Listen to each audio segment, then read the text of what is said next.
ka nandito? Ano kaso mo? Syndicated estafa. Pero inosente ako. Oh, sus! Inosente daw siya. Lahat kami dito inosente, di ba? Tigilan mo ko, Charlene. Estapadora ka. At tandaan mo, dito, ako ang reyna. First class. Ikaw, economy ka lang.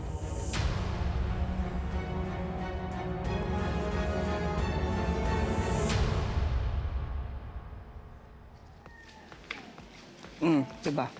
Ba tayo?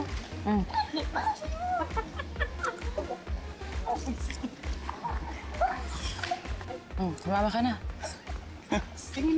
Tingnan mo yan. Kawawang Charlene. Pero mo mukhang tanga mag-isa. Kawawa nga eh.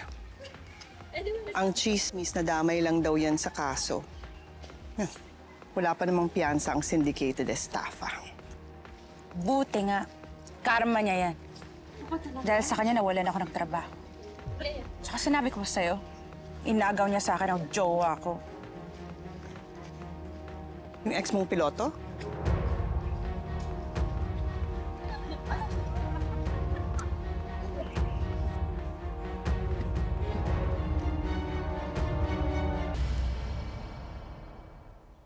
So,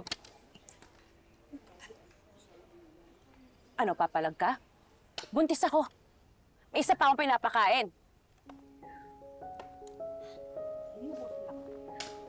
Divina, sa'yo na to.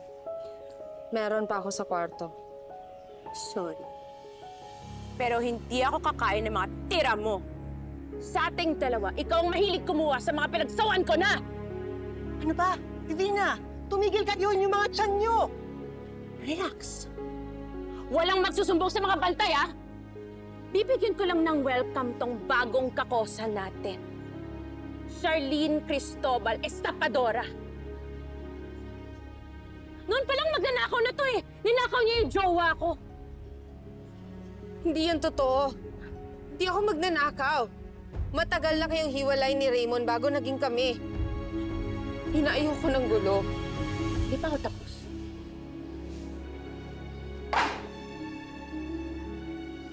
Ayaw mo ng gulo? Eh, ikaw na nga nagsimula ng gulo eh! Sinira mo yung buhay ko, pues sisirain ko ang buhay mo! Divina! Divina! Balik ka dito!